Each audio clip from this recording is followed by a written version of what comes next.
Whether you're coming from a boat or a stand, welcome back to the lodge with your hosts, Matthew Dredska. Wait, no, that's not what I meant. No, come on, no. Dang. Patrick Mudge. I really don't know what to say that's funny because I'm not a very funny person. True. And Nick Conder. There's a difference between picking and itching. Don't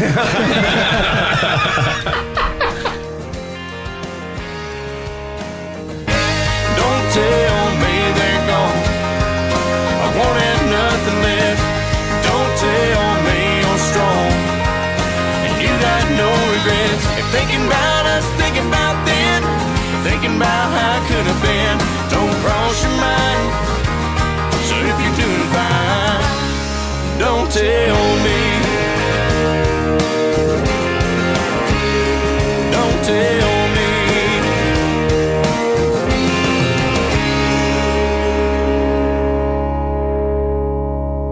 me. Back to the Lodge is brought to you by Icy Tech USA. Hey, let's just be honest. No one can ever completely beat a mature whitetail census. But if you play your cards right, you can fool them. Now, for all the work you put in to get him this close, make sure the camo you choose is up to the task.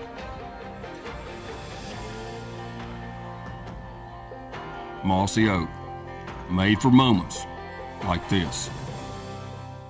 Icy Tech now has tumblers and apparel. Check out icytech.com or visit the Hardware House in Huntington, Bennett's Hardware of McKenzie, or Rev Power Sports in Jackson to find all your Icy Tech coolers and accessories. Icy Tech, the classic roto-molded cooler that started an entire industry. 100% veteran owned and operated. Icy Tech USA.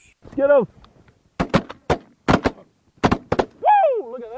This moment was brought to you by Higdon Outdoors, a leader in the waterfowl industry for over 25 years. Check us out at HigdonOutdoors.com. Higdon Outdoors has been helping waterfowl hunters make the most of their time in the field for over 25 years. We are a family-owned company, and we're proud to serve duck and goose hunters just like you. We make high-quality, innovative decoys and hunting products that you can afford, helping you focus on what's really important. Check us out at HigdonOutdoors.com. Innovation, quality, customer service. That's Higdon Outdoors. It's the 6 o'clock hour here in West Tennessee. I'm Patrick. I'm Matt. I'm Nick. And I'm Scooter Brown. What's going on? We are back to the lodge. Welcome to the show. Absolute pleasure to have you here. Glad to be here. It worked out finally. It finally did, man. I'm super stoked to have you here. We want to thank you for coming out, and you're also a veteran as well. So this is going to be, when we tie country music with veterans together, this is going to be pretty killer. If you're checking us out and just tuning in here on Facebook Live, you can find us here on Facebook and give us a follow. And you can follow Scooter Brown Band on Facebook. And you can also check us out at Back to the Lodge on Instagram. And Scooter, what's your Instagram handle? It's just a Scooter Brown Band. I think it's just a band is just a BND though. But I got the little blue check mark. Apparently, there's been some dude like randomly doing fake profiles, and I got a letter from some chick today, and she's like, some guy sent me this, and it says, "Hi, pretty face," and I'm like, who calls somebody pretty face? That's gross. So anyway, look for the blue check mark. Don't get fooled, people. So, okay, let's talk about this. You were in the Marines, right? Yeah. Scooter?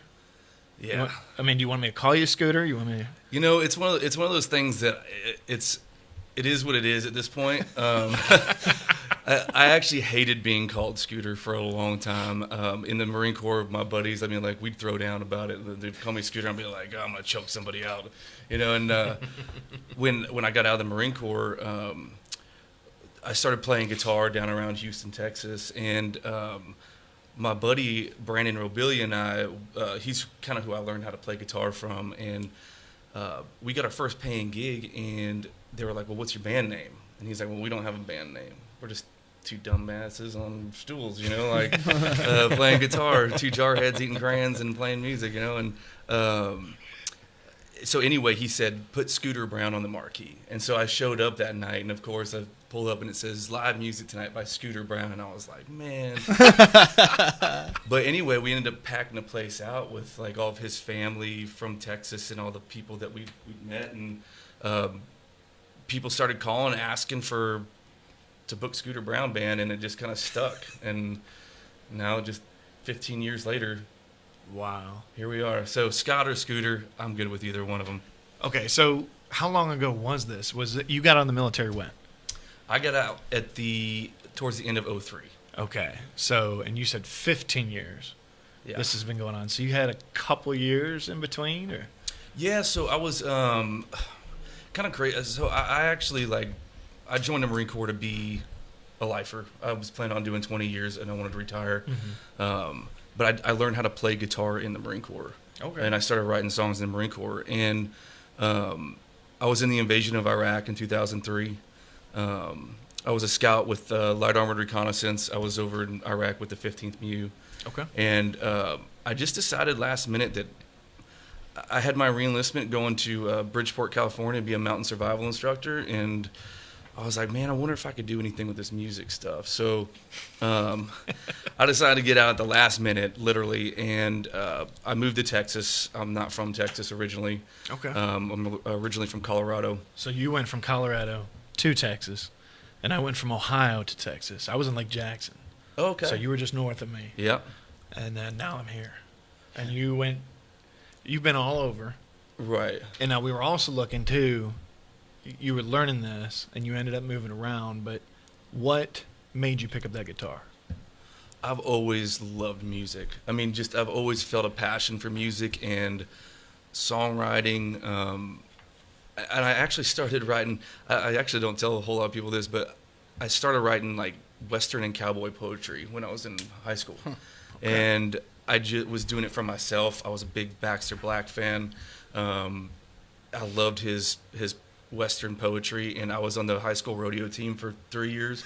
So I rode bulls and bareback horses, and and so that's where that kind of came from. And then all of a sudden, I wrote a song, and my buddies and I were up fly fishing on the Platte Canyon, on the Platte River in one of the canyons in eastern Colorado, and they were like, "Whose song is that? I've never heard that before." And I was like, "Oh, I wrote it." And they're like, "You wrote that?" And it was weird because I didn't play music. I didn't know where it was coming from, so it was just always there, and I finally found it, I guess. Did you catch that? Yeah. But actually, so where at in Ohio are you from? So I'm originally from an area just outside of Cleveland, west of Cleveland, small farm town nobody's probably heard of. Okay. So a lot of my family's from the Akron-Canton area. No kidding. Okay. Yeah. So right when I got in the Navy, I was a defense contractor, mm-hmm. and then the well ran dry in 2011 yeah. after pretty much everything was done, and I migrated north because my wife at the time, first wife in the military, she got a job up in Ohio. I won't say where, obviously, but she got a career up there, and I'm doing odds and ends that make things meet. I was missing a little bit of that adrenaline, and I got a job doing repossessions. Oh, cool. And the first time and last day working there was when we got shot at in Akron, trying to repossess a GMC Denali out of there, and that was my most fond memory of Akron, Ohio. That doesn't surprise me. I'm like, I don't get paid enough for this, so we don't get hazard pay. We don't get no, it just wasn't worth it. No, it's funny because talking about not being worth it, like doing the contracting stuff. I looked into doing stuff when I got out as well, and it really, for me, obviously I was kind of already set on music, but the paycheck was enticing, and it was really, going over to Africa or South America mm-hmm. and doing some of that work. And but what I finally came up with was like, you know what, I'll die for my flag, but dying for a paycheck just doesn't. Not for a paycheck or somebody else's failure to pay exactly. on their note. It's just not worth it. You've got some friends from Colorado saying hi. There's Stephanie Garbo. Hey, from Colorado. Hey. We know that guy, she says. Yeah, so her husband, Walt, I think that we used to do some rodeo back together back in high school days. I used to know how to bring these comments up on screen. And now I don't remember. I'm still working on it. Oh, well, we'll figure it out. It worked last week. New software. I told you this is still a new show. It's still growing.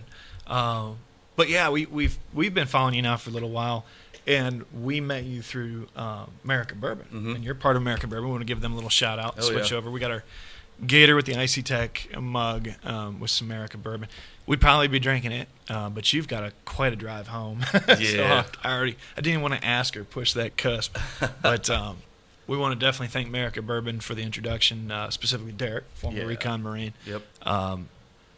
I've met Derek a couple times, but the most recent time him and I hung out was at the Leatherneck Bar in Vegas, and it was after SHOT Show, and the Recon guys were there, and he goes, "Oh, dude, it'll be a great time. It's all professional and." No. Stirring the martinis with crayons and stuff. We were pretty tore up, and at one point somebody mentioned, "Oh, Rudy's gonna be here." I'm like, "I'm out." Oh yeah. Last time I was with Rudy, he was we were at some convention speaking, and he started running down the corridor at the hotel. I'm like, "Why are you running?" "Because I do." Like, dude, Yeah, I slow down. I want whatever he's got.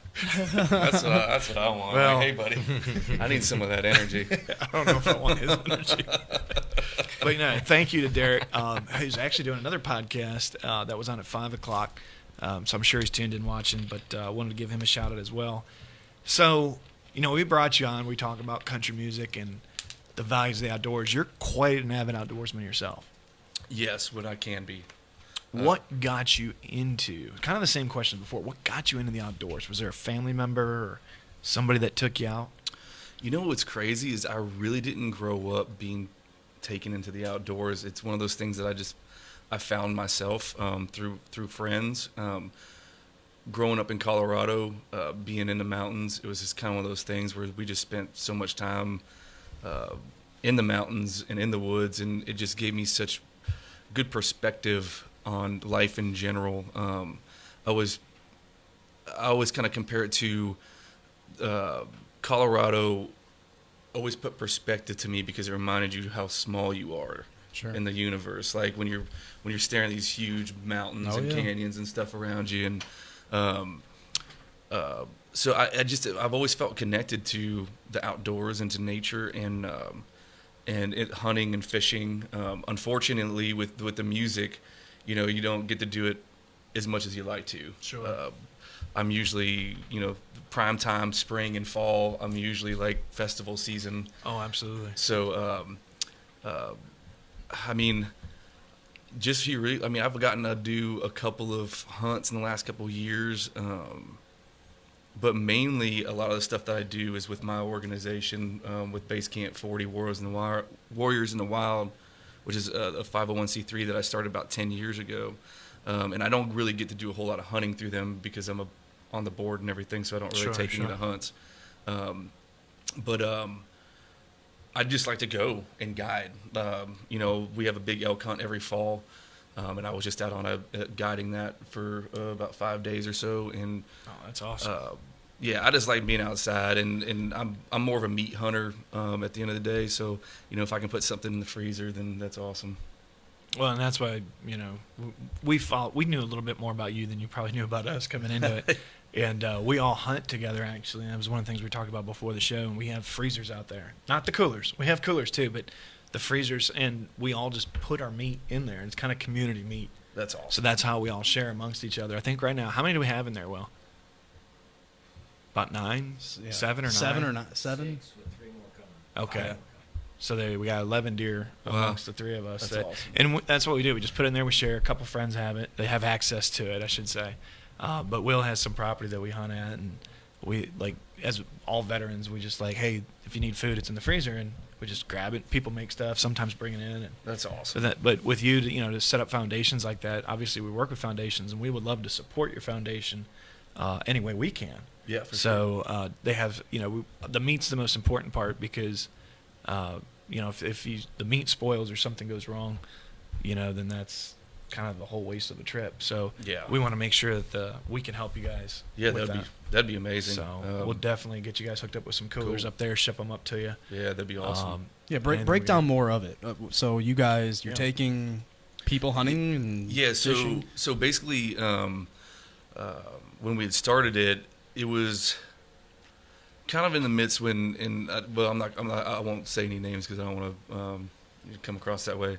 But there was an organization that a lot of people were not fond of for a while, and I really felt like everything was kind of. I wanted it to be for the combat veteran, not just the combat wounded or the PTSD or whatever. Like, it was kind of starting as like, let's just say thank you. Sure. Like, it's just a way to say thank you, because no matter, I mean, for everybody that's been on a combat deployment or in a gunfight, I mean, like, whether you get shot or blown up, I mean, obviously you're coming back with a little lesson here and a little lesson here in some form or fashion. And so that was kind of my whole idea behind it, was I wanted this to be for everybody that served in theater and combat.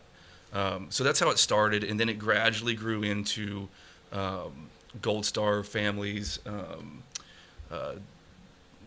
taking Gold Star families on fishing trips and small stuff. But basically what we do is it's all about the outdoors. It's all about the hunt. It's about the respect for the land, the respect for the animal, the respect for the hunt in general. But we pay for everything. If they're flying in, flights, tags. If they don't have a hunting license, we put them through hunter safety. Oh, that's awesome. We work really good with the local departments of wildlife wherever we're at, and then we lodge them, we feed them, and then if they happen to harvest an animal, then we get it processed. We have the meat shipped back to their house. Like I said, all to them, it costs nothing.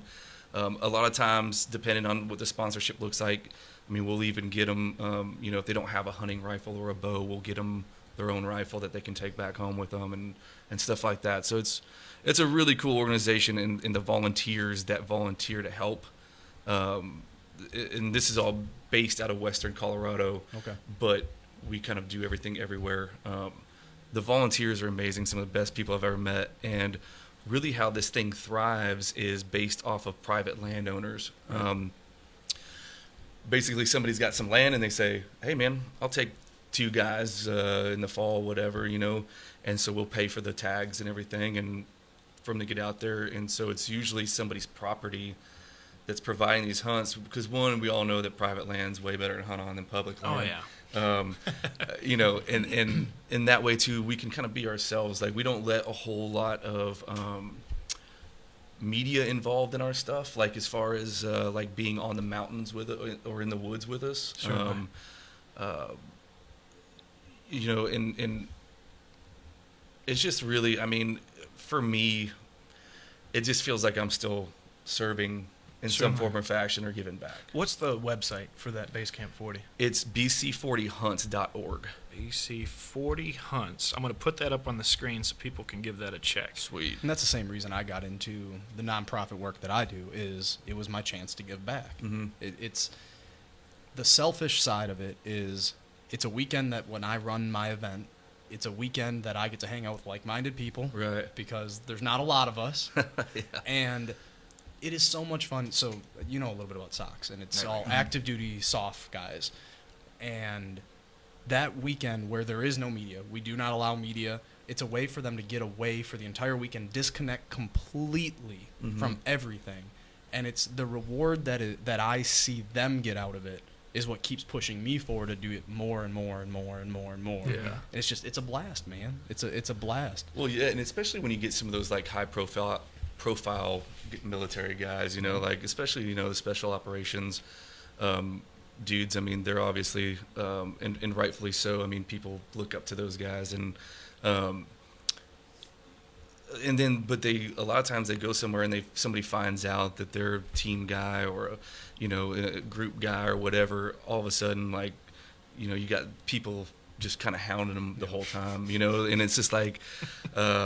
In fact, I got a buddy of mine that was I hope he's watching right now. I won't say his name, but He's a fifth group guy, and every time he comes to one of my shows and I get somebody talking to me about military stuff, about being in the Marines, I'm like, hey, that guy over there was a Green Beret. And like, everybody goes running towards him. I'm like, that's funny. The foundation, the country music, it served you well, obviously, and we've been following you along the way. There's some notable people that you've worked with recently, and one of which is the great late Charlie Daniels. Anything you'd like to comment about that experience? First of all, I mean, how the hell did I even get to that point? That's how we all got, somewhere, and you look back and you're like, how did I do that? Yeah, first of all, going back to high school, there was two people that I listened to more than anybody, and it was Chris Ledoux and Charlie Daniels. And to get to work with him on the level that I did was just always it was a pinch me moment. He was one of the kindest, genuine, realist people I've ever met.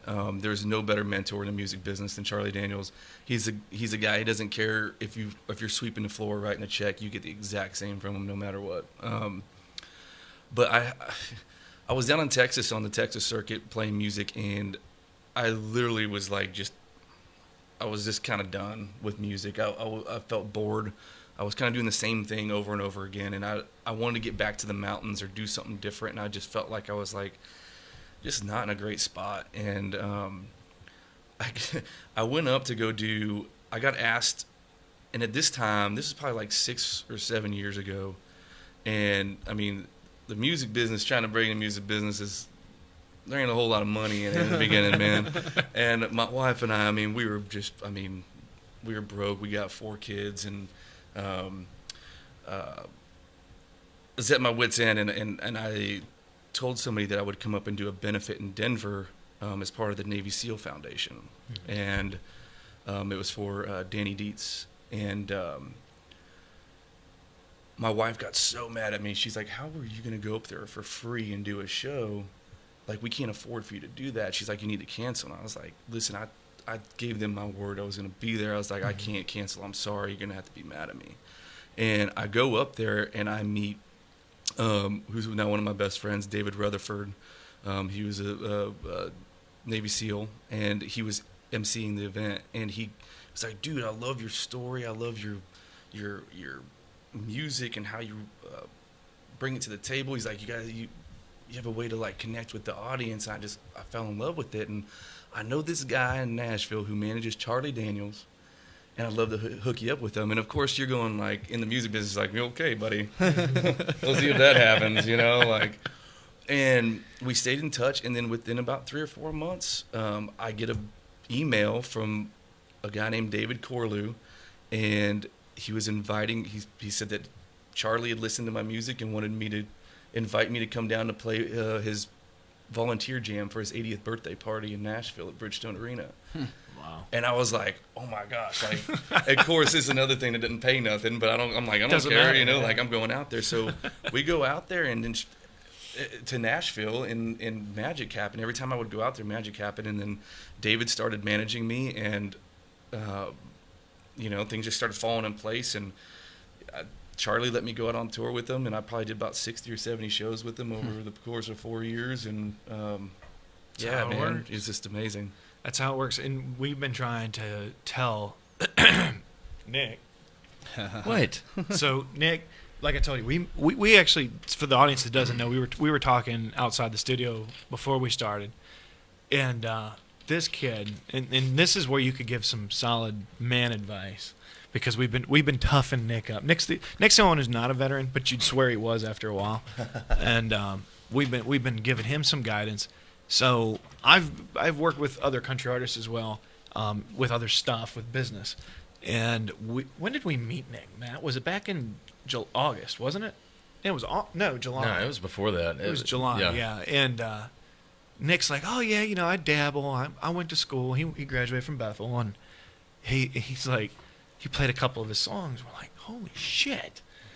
And I don't know if you have it on there, but he wrote this song called "Badass Country Song." and the title sounded so cliche. Right. And then we listened to it, and I'm like, how in the hell are you not playing some like arenas somewhere? He's also notoriously known that he's also Luke Bryan. Have you seen the Luke Bryan episode? I'm assuming we're all waiting for it. How y'all doing? That's all you're going to give us? We'll put him on the spot. You're listening to Back to the Lodge on our Facebook page. And, yeah.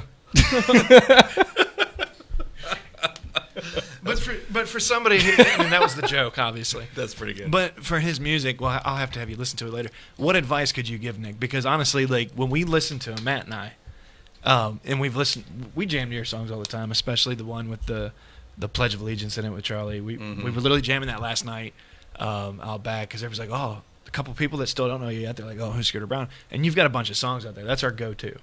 And we were playing that on our show when we first started. Oh, so I don't know if you know that. That goes back to our first episode. We're actually in season 2 now. Awesome, man. So that's how long we've actually been following your music. Sweet, man. But what advice could you give Nick? Because he's got some solid stuff out there. And he thought about working with like, BMI and stuff like that, but he just doesn't have the time because he's, just like all of us. He struggled and he, struggling to get through and break through, but what advice can we give young Nick? Well, we also don't want to lose him as a sound engineer either. Let's make that clear. First of all, like I tell anybody, if you're not willing to get something repoed over it, then you're not trying hard enough. I like that. Sound familiar? I like that. Yeah. You know what I'm saying? Like, does that sound familiar? Yeah. I told him, I said, I was broke and homeless when I started this when I bought the company. Really? And I said, look, you got to be willing to give up everything, work 24/7. And jump into it, and he's like, okay, but he's kind of already doing that now. He just needs some direction, and that's where. Well, I think with sorry, Nick. I think with artists, like with anything, but especially in the music business, it's consistency. It's showing up. It's being there in front of people nonstop. Like I can't stand social media. Like if I wasn't in this business, I wouldn't have any social media. But I also appreciate social media because if without it, I don't know what I'd be doing right now because I mean like this is amazing. We can talk to people all over the world right now in real time and like and you can get in front of them. So like you got to be active on all of those things. First of all, like I always say like this, man, like give people a reason to follow you for you being you. And then they're going to fall in love with your music on top of it. So, like, whether it's an idea or something that you stand for or whatever the case may be. I mean, because, like, first of all, for us to expect that people are going to everybody's going to like our music is stupid, right? Like, I mean, I don't. Right, yeah. I know I'm musically, like, completely all over the place. You'll get freaking some hardcore country music, and then I'll come out with some southern rock. And that's one of my downfalls. You know it's real then. Yeah, because you're not stuck in that genre. You're being you. Right. So. And I think that is one of the things that's so important is like, I think so many people like listen to something on the radio and they're like, oh man, that's the sound that's happening right now. Well, you got to think those songs have been written probably 2 or 3 years ago. Oh yeah. You know what I mean? Like, it's just be original, be yourself, and show up, do what you say you're gonna do. The whole cliche thing of freaking 10 or 10,000, live that for real. Charlie always used to say, don't pay attention to the empty seats, play for the people that are there, like. Yeah.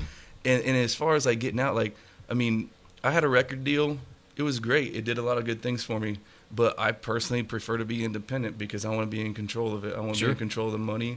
Yeah. And in today's world with this thing, why can't you just do it all yourself? Right. So, I mean, it's nothing you probably don't already know. And I'm still working at it. It's not like I've figured it out either completely, But yeah, it's just, I mean, if you love it, freaking go for it. If you don't love it, don't do it. Like, if you don't love it and you're not willing to freaking lose every dollar or possibly lose your family or whatever, like, then it's not for you. We know we're going to put Nick on the spot one of these episodes. You know it's coming. And do what? Oh, you're going to be playing one of these days. Oh, that's fine. Okay. There's enough guitars here. How many guitars are here right now? we got Mine's 4. here. Yours is here. Yeah. Mine's in my car. Yeah. I take mine everywhere I took go. mine in the truck. I was supposed to grab it when I went home, and I forgot all about it. But yeah, man. I mean, look, it just happens, and you know, you've been on the road with the Gaithers. So here's a little story about Nick. Nick toured with the Gaithers for what, 3 years, 4 years? 2, I think. Okay, well, even shorter. So, anyways, he comes back. This is the part he doesn't like talking about, so he can beat the hell out of me later. Nick was actually in a bad car accident, and you were intubated and put in a coma. And when he came out, he kind of had to learn how to walk and do everything again. Oh, wow. And this was, what, year and a half, 2 years ago? 2 years. So he's just not getting back into it. And when Pat and I met him, it was like, oh, okay, you're a sound guy. Cool. And then one day he picked up the guitar, and we're like, holy shit. Well, not only that, we heard him sing karaoke. Yeah, We're that like, was holy mind-blowing. smokes, this kid's got a voice. What was that And song then he we sang? found out that he writes his own music. And Yeah. but Firecracker. That's what you sang. Was that what it was? Firecracker. dude can sing. Yeah. So we're gonna have to. We're motivating him. This was a motivational minute. Yeah. Thank you. Your COVID motivational minute Thank brought you. to you by Scooter Brown. There you go. There you go.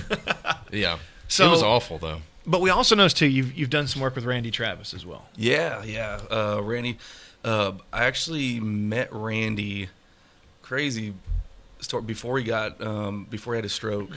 Randy and I actually met at Chris Kyle's funeral, and Chris was a friend of mine, and Taya asked me to sing at his funeral, and of course I said yes. And Randy was singing there as well, and actually you want to like hear some really crazy stuff. So this is weird, and I don't know. Whenever I tell this story, it feels like I'd never plan on telling it, and then it just pops up. But obviously, when Chris died, like it just took me. I haven't been caught off like that in 10 years, like when Chris died, and so the night before the funeral, I was by myself, and I freaking demolished a bottle of Jaeger and a bottle of Crown, just sitting there.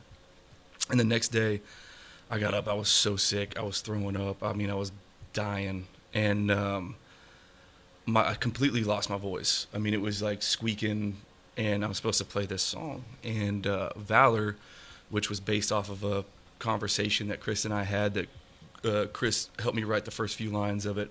And I'd finished it. It wasn't done yet. I'd finished it for the service. And anyway, I'm so mad at myself because I just feel like I just let everybody down doing my part of this thing, because I was doing sound check. My anxiety was just crazy. I couldn't hardly get words out, and like I was squeaking, and Taya was like, Scott, I don't care how long it takes. If it takes you 30 minutes to play the song, I don't care. Just do it. I said, all right. So I'm walking around behind the stage at 50-yard line at Cowboy Stadium, and my heart's beating out of my chest, and I literally just looked up and I said, I could sure use some help right now. And at that point, it was my turn to walk onto the stage. I walk around and I walk up the steps, and as soon as I plugged my guitar in, all of a sudden, everything just went calm. My heart just stopped, like just went down, and I just and I started talking, and my voice was completely back. And I'm like, kind of a little caught off guard, and then I sing the song, don't miss anything. I get done, and as soon as I get done, I unplug my guitar. My heart is racing as I walk off the stage, and the first person I saw was Randy Travis, and I'd never met Randy Travis before. So first of all, that was a God moment for me, because there's no way that could have ever happened, because when I went to go talk to Randy Travis, my voice was gone again. Wow. Huh. Yeah, it was crazy. Like, it was squeaking. I could hardly get anything out to speak to him, to introduce myself. Ooh. And so anyway, all that happens, and then I'm back there with Randy. My wife is finally comes back there, and Mary, his wife, is back there, and they just started kind of talking back and forth, and they invited us to dinner in a couple weeks. So we went and had dinner with them, and then they drove like 5 hours to come see one of my shows, and then Randy got up on stage and sang with me for like the last 20 minutes of the night, singing all his songs, and it was just amazing. And then it wasn't 3 months after that he got sick, and then we would go visit him in the hospital, and we've just always stayed in touch. And still to this day when they come to Nashville, that's usually we hang out with them. I mean, last year was his 60th birthday, and I cooked him ribeyes at my house. Nice. The most beautiful people in the world. He's probably my top in the top 3 for me. And oh man, when he had his stroke, I was heartbroken. I'm like, man, his voice is by far, in my opinion, Randy Travis is the reason saved country music back in the 80s. I mean, 100%. If it wasn't for Randy Travis, who knows where. Well, I don't want to talk about where it is now, but we got a lot of good stuff in the 90s out of it, I can tell you that much. But speaking of the originals, Waylon played quite the influence in one of your songs recently. Man, I'm such a huge Waylon Jennings fan. I always have been. I wrote this song with a buddy of mine, Rick Huckabee, and it was based off a conversation of my song plugger for the my publishing company that I was with at the time. They were wanting more pop stuff for radio, and I'm like, I don't want to. That's not really my gig, And so I told him, I said, well, I want to hear something Waylon Jennings would sing on the radio today. And they were like, well, I can't pitch that. And I said, okay, well, I'll do it my damn self then. Nice. So the next day, I had a writing appointment with my buddy Rick, and I told him about it. He's like, well, let's write that song. I was like, let's do it. And he goes, what should the hook be? And I said, something Waylon would sing. And so we just started strumming, and it just came out. And I love the way it came out. And then it's being played on Sirius XM The Outlaw right now. It's killing it on Spotify. Apple Music is killing it. And then we covered a Waylon Jennings song. It's like a two-part single, so something Waylon would sing, and then we did we take a deep breath for this one. Don't y'all think this outlaw bit has done gone out of hand? That's actually the name of the song. Wow. But my favorite Waylon Jennings song. I've always wanted to do that. I don't do a lot of covers. I never have. So I've been experimenting with them on this last little session that we did. So is that the one you want to show everyone today, or you got another one you want to talk about?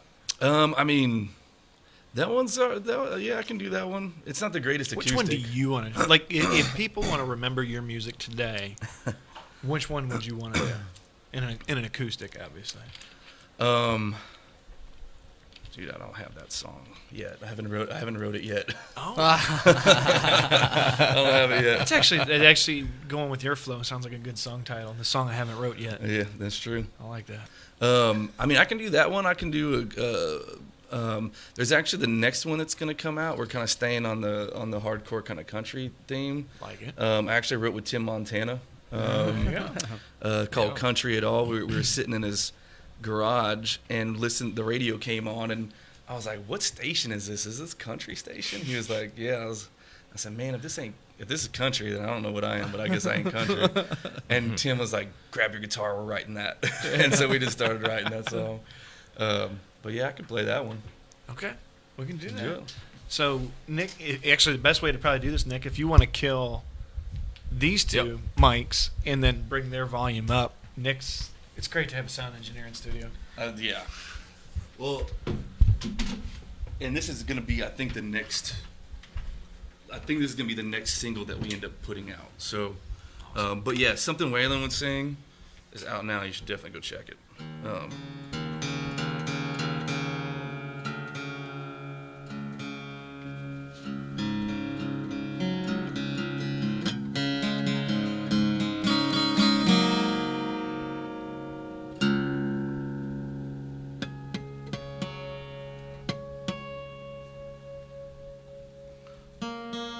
Sorry, the cold air kind of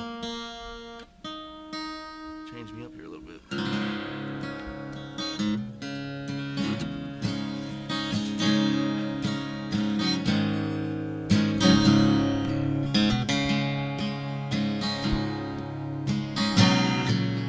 I live my life like a campfire song. Was born on the mountain back where I belong. And I followed my heart and brought my old guitar, chasing down dreams in these honky-tonk bars. Who in the hell put this music on my radio? Where'd all the outlaws and good old boys go? But this is what country sounds like to you all. Well, I guess I ain't country at all.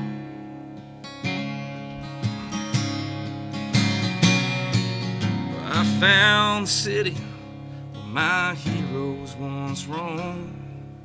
I guess all the cowboys eased on back home. Was proud to be baptized on 3 chords and the truth. But all I hear lately is 1 chord and a loop.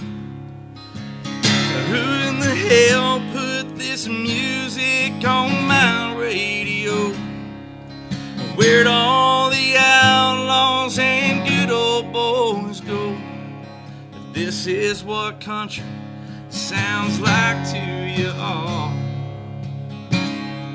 well, I guess I ain't country at all.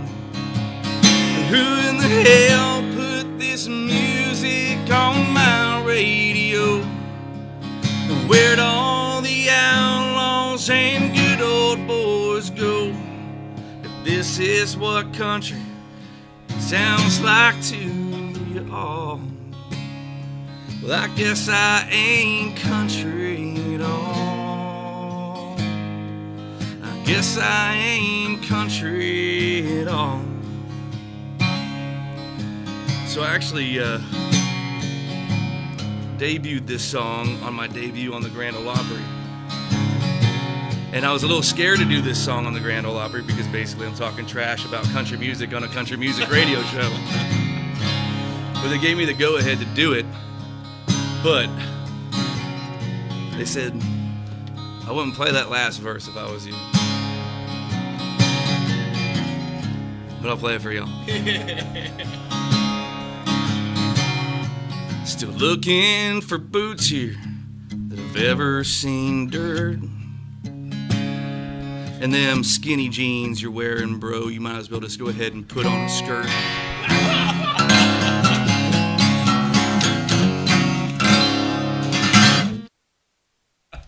Oh, man, I love it. Love it. Oh, Lord have mercy. Dude, that was badass. That was seriously badass. That. Oh, my goodness. Yeah, that's fun stuff. I needed that. Like, country music needs more of that, too, because it's getting... I don't want to say it, because we have some friends that do different kinds of music. There's nothing wrong with that. Right. But it's just not me, and that's not... Like, every one of us are like, hey, we got another country singer coming in. Oh, like, what kind of country? Like, that's a question now. Oh, yeah. I mean, you've had to ask it now for probably close to 10 years, but now more than ever, it's like, yeah, I don't listen to country anymore. You know, it's almost, there's 2 different genres of country. Well, no, there's one genre of country, but it's being called... Anyways, we'll get off that topic, because I'll get on a whole freaking tangent, that's for sure. Here's the thing, like, at the end of the day, like I don't bust anybody for what they love to do. Like if that's the music they love to play, that's fine. Like I don't have to like it, but I totally respect them for what they do and their success and how they're doing it. And I'm not saying that some of that stuff that is not country, but there is such a big facet of country music that I would just like to hear some stuff that represents more traditional here and there. Like, can you just throw it in the mix? And in country derived in Tennessee, And there was a documentary, and I wish if any of y'all know it. Is it the Ken Burns one? Is it called is that Music or something? Ken Burns makes the best documentaries. I don't know who made it. I was on a flight to Thailand, and this documentary came on, and it was like one of the movies you can pick from, and they did this documentary on the history of music, and I actually took a little lesson. I took music history. Was in it college. just country, or was it all the genres? I do think I've but seen it talked this. about how country music arrived in Nashville, and it actually came from slavery, and it was the slave songs that were mixed in with banjos that created the new beat. It was called country music, and country music was from country living in West Tennessee, not too far from here, and it came from a mix of African American culture through slavery into what it is known today as country music. So, just like you just said, and you hit the nail on the head, people do all different kinds of music, but let's not call it country music, because country music literally has a specific type of rhythm and a feel to it, and that's shifted. You almost need to come up with a new name for it. Yeah, and I think that's why there's the whole sub thing of pop country or this country or that country, or now you got Americana and you got all these things, and I'm one of those people that I don't forget who said it, but it was somebody way cooler than me. But he said there's only two types of music, good and bad. It's good music or it's bad music. That's about it. But I like a little bit of everything, man. If you were to listen to my Spotify playlist right now, you'd get everything from Waylon Jennings, Charlie Daniels, Marshall Tucker Band, Leonard Skinner, to the Rolling Stones, Led Zeppelin, Eminem, Yellow Wolf. I'm all over the board. I love all kinds of music. I love the old stuff. Sam Cooke, B.B. King, all that good music from back in the day. I love everything. I listen to Mongolian throat music, for God's sake. My kids are I'll be riding around my Ranger on my property, and it's whoa, whoa. And my kids are like, what are you doing, Dad? What is that? I like stories. I like music with stories. Yeah. So, my 7-year-old daughter, if you ask her who her favorite musician is, it's Jim Croce.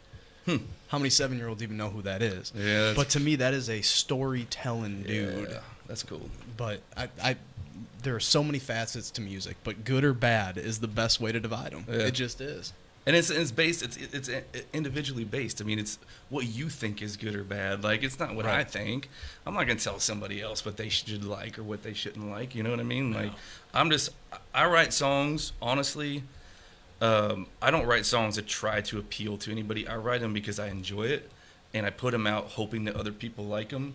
And if they don't, then the day that they stop listening and coming out to my shows, then I'll hang it up if they don't like it anymore. I don't think you're gonna have that problem. I hope not. I don't think you're gonna have that So people I got can 4 kids, man. People can find your music on what platforms? All the major ones, obviously Spotify. Do you have a website? People can go out and see your new EPs and stuff like that. Yeah, the website's scooterbrownband.com. Obviously, all the socials. I'm on Instagram, TikTok, Facebook, Twitter. I got a TikTok. We don't have your TikTok link in here. We have your Spotify link. We have your YouTube, Instagram, Twitter, Facebook, and your website. Those are already up. Hell yeah. We've been neglecting some people, but we're on top of that. But you had a lot of fans trying to catch up. Alan Brigham, Brenda Shields, Charlotte Brown. Also, too, I saw Derek popped in. Yeah, actually, I need to mention that because that's the one thing that I didn't mention was with the America Bourbon side, is that I did a signature label with America Bourbon, the Scooter Brown Band label, which is available. If you go to any of my social media pages or the website, there's a link tree that comes down and it says Scooter's Whiskey. Under it, you can click on that and buy the bottle. But I linked up with Derek and America Bourbon, and basically we just did it's like my silhouette instead of where the star is, and then a signature, and it says Scooter Brown Band on it. It's just something really cool that we could do for the SBB fans, and which for those of you that have bought a bottle, first of all, thank you. And I know it's been a little bit of a slow process getting it, but is on the way, I promise. We just talked about it today, actually. So America Bourbon, go like their page. veteran-owned, American-made, amazing company. And then be on the lookout because Derek and I have got some other stuff up our sleeve with some whiskey that's going to have to do a lot with Nashville. All right. Okay. All right. It's going to be fun. Any sneak peeks? Yeah, you know what? We started a company called Nashville Whiskey. we started Nashville Whiskey and Nashville Hot Whiskey. We own the names, the trademarks, everything, and we've got the bottles, we got the mash. It's all going to be Tennessee produced. Is it available in Nashville already, or no? We haven't released it yet. It's we're hoping to be able to drop it right after the first of the year. So I'm really excited about that. It's a little side passion project. I was hoping it was available. I'm heading to Nashville on Saturday, so I'm like, I can hit the store. We don't have a lot of stores out here, if you notice. So we are definitely backwoods out here. I'm sure you figured that out quick. Yeah. It's all good. Well, we're getting ready to wrap up for this week on episode 2 of Back to the Lodge. Episode 2. What the hell am I talking about? Season 2. It's been a long week. But we always end every episode with this question, and you're in the hot seat, buddy. If you could go back and find the younger version of yourself, or somebody that's sitting at home tonight that's, battling the mental health and not feeling great about themselves with everything going on, what advice would you give them in that dark time?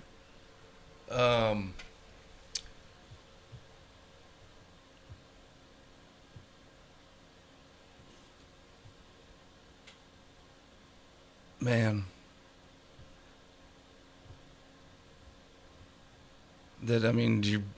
first of all, you're better in this world in it. I can say this: 20s-year-old me. I'm going to be 40 in February, and honestly, I couldn't wait to be where I'm at right now. Like it gets better.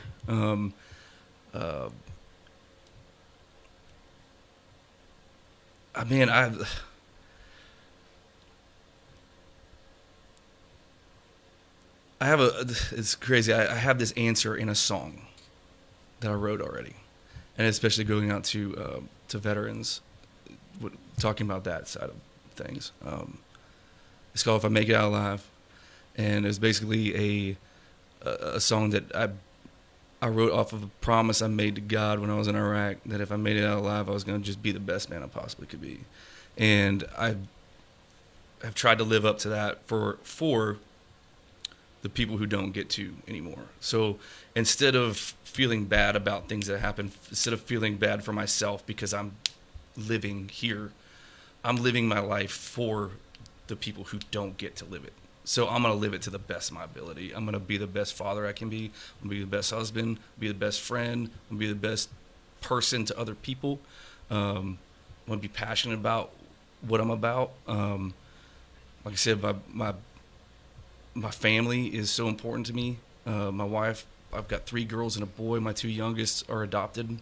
So that's a big platform for me too, adoption. And, man, this world, this is such a heavy topic, and I'm sorry that I'm taking so long on this answer. There's a reason why I don't give you a heads up on this question. Well, there's good. And, but I've had so much more clarity, especially over the past year. Like, my business has been completely driven into the ground, but 2020 has been the best year of my life. Like, literally the best year of my life. So many things have happened that I just couldn't imagine a year and a half ago happening. I've gotten to spend more time with my family, and my spirituality is on such a heightened level. I'm really big into, we were talking about this earlier, grounding, into the law of attraction and all these different ways of like really being spiritual with everything around you. And man, dude, when you hit that kind of level of spirituality, like your whole mind just opens up to a universe you didn't really have any knowledge of before. And it's almost like being on a natural high of just living life, and for every wind that blows through your hair, and for every ray of sunlight that hits your skin, and freaking every blade of grass that grows. Like, I'm telling you, like, it's just a different thing, and I love it. I love life. I love it so much, and you can find that kind of love. I like it. You can find that kind of love for life, and when you do, you won't want to let that go. So keep digging. Solid advice. It was an absolute pleasure to have you. The new song, man. Honestly, I'm like already about ready to download. Is it even out yet or no? Next week, you said? No, I'm actually Next hoping month? that when I get off of this thing that I'll have a like a rough demo of it, because that's Perfect. that's where I was at before I came here, was working on that song. Well, I mean, we can get Nick to cut it real quick. That's really easy. You can do the Yeah. acoustic, but man, I'm ready for it. Appreciate having you, brother. Yeah, appreciate you guys. Absolute Thank you. pleasure. If you want to check him out, the links are on the Facebook. Follow him on Facebook on the links below, and also give him a follow on Instagram. You can find us and the show on Back to the Lodge on Instagram, and then also check us out on iTunes, Apple Tunes, all the tunes, and the Spotify's and the podcast wizard stuff. The book faces and the book all face, of it, twit yeah. face, all that good stuff. You're following us on Facebook, obviously, so that's where you find us.